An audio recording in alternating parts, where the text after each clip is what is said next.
عمران خان کی کیسوں کی تفصیلات فراہمی سے متعلق کیس اسلام آباد میں عمران خان کے خلاف 29 مقدمات درج ہیں۔ تفصیلات عدالت میں جمع بیٹھ کر تمام صورتحال کو دیکھیں اور فیصل چودھری کے ساتھ رابطے میں رہیں۔ چیف جسٹس کی پولیس کو ہدایت۔ اس حوالے سے مزید تفصیلات بھی جانیں گے اپنے نمائندے خرم ملک سے، جو کہ براہ راست ہمارے ساتھ موجود ہیں۔ خرم، آگاہ کیجیے گا۔ جی بالکل ایسے ہی جی کہ آج اسلام آباد ہائی کورٹ میں عمران خان کے خلاف جو درج کیسز ہیں، اس وجہ سے کیس کی سماعت ہوئی اور چیف جسٹس عامر فاروق نے اس کیس کی سماعت کی ہے۔ اس وجہ سے فیصل چودھری جو عمران خان کے وکیل ہیں وہ پیش ہوئے۔ انہوں نے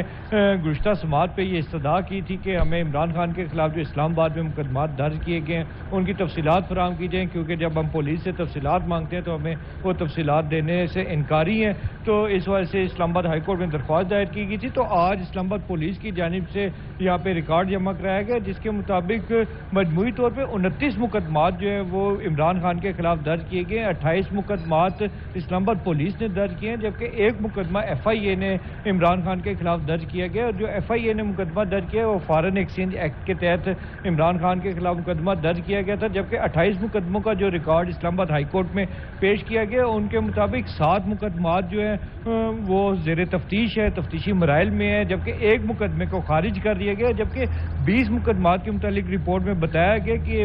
عدالتوں کے اندر، ٹرائل کورٹس کے اندر زیر سماعت ہیں اور ان کیسوں پہ سماعت کا سلسلہ جاری ہے۔ جبکہ اسلام آباد ہائی کورٹ نے اسلام آباد پولیس کو یہ ہدایت کی ہے کہ آپ جو عمران خان کے وکیل ہیں فیصل چودھری، ان کے ساتھ بیٹھیے اور بیٹھ کے اس معاملات کو ان کے ساتھ حل کرے، اور اس ہدایت کے ساتھ اس درخواست کو نپٹا بھی دیا گیا۔